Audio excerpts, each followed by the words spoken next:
Okay, so this is how to take out the old rubber bushings. See how they're all, some of them can show spider cracks, and I'm going to show you guys how to take them off. So you'll need a razor blade. What I usually do is just cut it in four pieces, like a plus sign, and then try to peel it off piece by piece, or maybe one chunk. Get a flathead screwdriver or something else that you can pry on. See how it kind of just breaks off.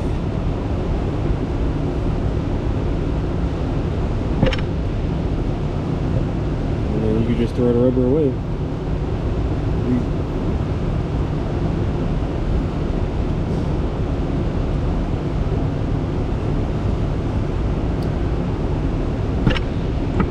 To this side. Sometimes, if you're lucky, it would just all come apart, but sometimes you gotta break it piece by piece. It's not a big deal though. If you're on a time crunch, then yeah, it's a big deal.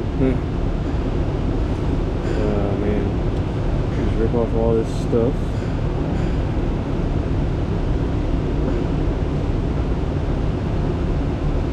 And yeah, so now it's clean. That's how it's supposed to look. Grab one of these blue ones, put the silver, and that's it really. You just throw it inside the valve cover, and the inside part will hold on to this like that.